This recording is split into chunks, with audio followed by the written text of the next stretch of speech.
ಬ್ರಾಹ್ಮಣತ್ವ ಕೇವಲ ಜಾತಿಯಲ್ಲ, ಅದು ಯೋಗ್ಯತೆ. ಯಲ್ಲಾಪುರದಲ್ಲಿ ನಡೆದ ಸಂಸ್ಕಾರೋತ್ಸವ ಕಾರ್ಯಕ್ರಮದಲ್ಲಿ ಮಾಜಿ ಸಂಸದ ಅನಂತಕುಮಾರ್ ಹೆಗಡೆ ಅಭಿಮತ. ಮೇ 24ರಂದು ಬೆಳಗ್ಗೆ ಸುಮಾರು 11:30ಕ್ಕೆ ಪಟ್ಟಣದ ಕಾರ್ಮಿಕ ಭವನದಲ್ಲಿ ಹಮ್ಮಿಕೊಂಡಿದ್ದ ಅಖಿಲ ಹವ್ಯಕ ಮಹಾಸಭಾದ ಸಂಸ್ಕಾರೋತ್ಸವ ಕಾರ್ಯಕ್ರಮವನ್ನು ಉದ್ಘಾಟಿಸಿ ಮಾಜಿ ಸಂಸದ ಅನಂತಕುಮಾರ್ ಹೆಗಡೆ ಮಾತನಾಡಿ, ಬ್ರಾಹ್ಮಣತ್ವ ಕೇವಲ ಜಾತಿಯಲ್ಲ, ಅದು ಒಂದು ಯೋಗ್ಯತೆ. ಜಾತಿಯ ಸಂಕೋಲೆಯಲ್ಲಿ ಯೋಚಿಸಿದಾಗ ನಾವು ಬ್ರಾಹ್ಮಣರಾಗುವುದಿಲ್ಲ, ನಮ್ಮ ಆಚಾರ ವಿಚಾರಗಳಿಂದ ನಾವು ಬ್ರಾಹ್ಮಣರಾಗುತ್ತೇವೆ ಎಂದ ಅವರು, ಬೆಂಗಳೂರಿನಲ್ಲಿ ಹುಟ್ಟಿದ ಸಂಸ್ಕಾರೋತ್ಸವದ ಹರಿವು ಈಗ ಎಲ್ಲೆಡೆ ಹೊರಟಿದೆ. ನಮ್ಮ ಸಮಾಜದ ಆಚಾರ ವಿಚಾರ ಸಂಸ್ಕಾರ ಸಂಸ್ಕೃತಿಯನ್ನು ಮುಂದಿನ ಪೀಳಿಗೆಗೆ ತಿಳಿಸಲು ಇಂಥ ಕಾರ್ಯಕ್ರಮ ಅಗತ್ಯ. ಕಾಲ ಕಾರ್ಯ ಕಾರಣ ಇಲ್ಲದೆ ಜಗತ್ತಿನಲ್ಲಿ ಯಾವುದೇ ಕಾರ್ಯ ನಡೆಯುವುದಿಲ್ಲ. ಬಲವಂತದಿಂದ ಯಾವುದೇ ಕೆಲಸಗಳೂ ಆಗುವುದಿಲ್ಲ. ಹೊಸ ತಲೆಮಾರನ್ನು ಸಂಸ್ಕಾರ ಸಂಸ್ಕೃತಿಯತ್ತ ಸಾಗಿಸುವುದು ಹೇಗೆ ಎನ್ನುವುದು ದೊಡ್ಡ ಪ್ರಶ್ನೆಯಾಗಿದೆ. ಮನೆಯಲ್ಲಿ ನಮ್ಮ ಮಕ್ಕಳು ನಮ್ಮ ಮಾತನ್ನು ಕೇಳಬೇಕು ಅಂತಾದರೆ ನಮ್ಮ ನಡತೆ ಮುಖ್ಯವಾಗುತ್ತದೆ. ನಾವು ಅದನ್ನು ಪಾಲಿಸಿದಾಗ ನಮ್ಮ ಮಕ್ಕಳು ಅದನ್ನು ಪಾಲಿಸುತ್ತಾರೆ. ಸಂಸ್ಕಾರ ಎನ್ನುವುದು ಮನೆಯಿಂದ ಆರಂಭವಾಗಬೇಕೇ ಹೊರತು ಯಾವುದೇ ಪಾಠಶಾಲೆಯಿಂದ ಆರಂಭಿಸಲು ಸಾಧ್ಯವಾಗುವುದಿಲ್ಲ.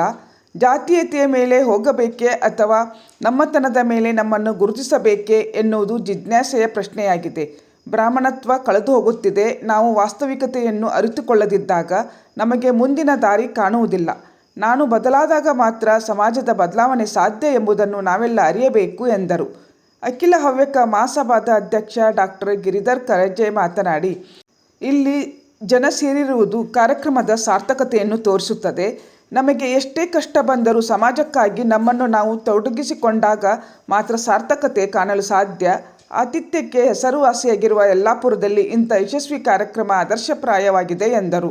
ಸಂಕಲ್ಪ ಸೇವಾ ಸಂಸ್ಥೆಯ ಅಧ್ಯಕ್ಷ ಪ್ರಮೋದ್ ಹೆಗಡೆ ಮಾತನಾಡಿ, ನಮ್ಮ ಇಡೀ ಸಮಾಜ ಒಂದಾಗೋಣ. ಜಗತ್ತಿನಲ್ಲಿಯೇ ಬೌದ್ಧಿಕವಾಗಿ ಮುಂದುವರಿದ ಸಮುದಾಯ ಹವ್ಯಕರದ್ದಾಗಿದೆ ಎಂದರು.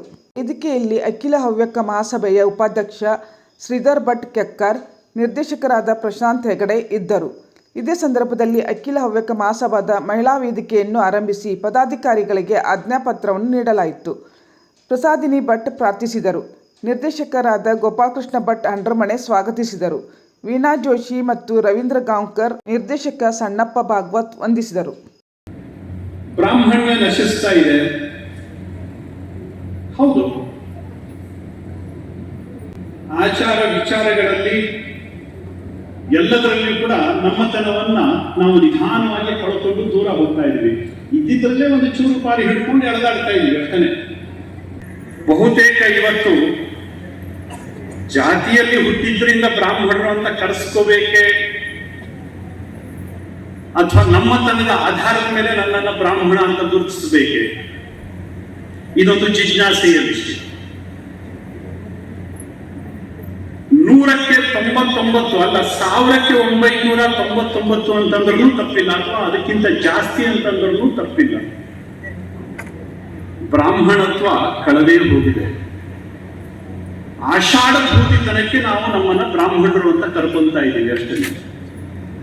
ಜಾತಿ ಕುರಿತಂತೆ ನಾನು ಹೇಳುವುದೇ ಇಲ್ಲ. ನಮ್ಮ ಯಾವುದೇ ಶಾಸ್ತ್ರ ಅಥವಾ ನಮ್ಮಲ್ಲಿ ಯಾವುದೇ ಆಧಾರ ಗ್ರಂಥಗಳಲ್ಲಿ ಜಾತಿಯ ಬಗ್ಗೆ ಹೇಳೇ ಇಲ್ಲ.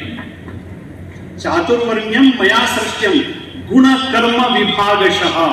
ಜಾತಿಯ ಬಗ್ಗೆ ಯಾವುದೇ ಗ್ರಂಥಗಳಲ್ಲಿ ಉಲ್ಲೇಖ ಇಲ್ಲ. ನಮ್ಮ ಮಹಾಪುರುಷರ ಬಗ್ಗೆ, ನಮ್ಮ ಗೋತ್ರದ ಪ್ರಮುಖರ ಬಗ್ಗೆ ನೀವು ಯೋಚನೆ ಮಾಡಿದ್ರೆ ಅವರು ಯಾರು ಎಷ್ಟೋ ಸಲ ಬ್ರಾಹ್ಮಣರೇ ಆಗಿರುವುದಿಲ್ಲ, ಜಾತಿಯಲ್ಲಿ ಹುಟ್ಟಿದ ಬ್ರಾಹ್ಮಣರ ಆಗಿರುವುದಿಲ್ಲ.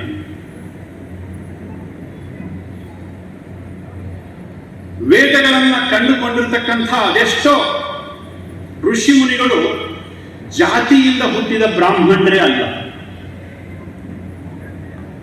ಅವರ ಕರ್ಮ, ಅವರ ಅನುಷ್ಠಾನ, ಅವರ ತಪಸ್ಸು ಅವರನ್ನ ಬ್ರಾಹ್ಮಣತ್ವದ ಕಡೆಗೆ ತೆಗೆದುಕೊಂಡು ಹೋಗಿದೆ.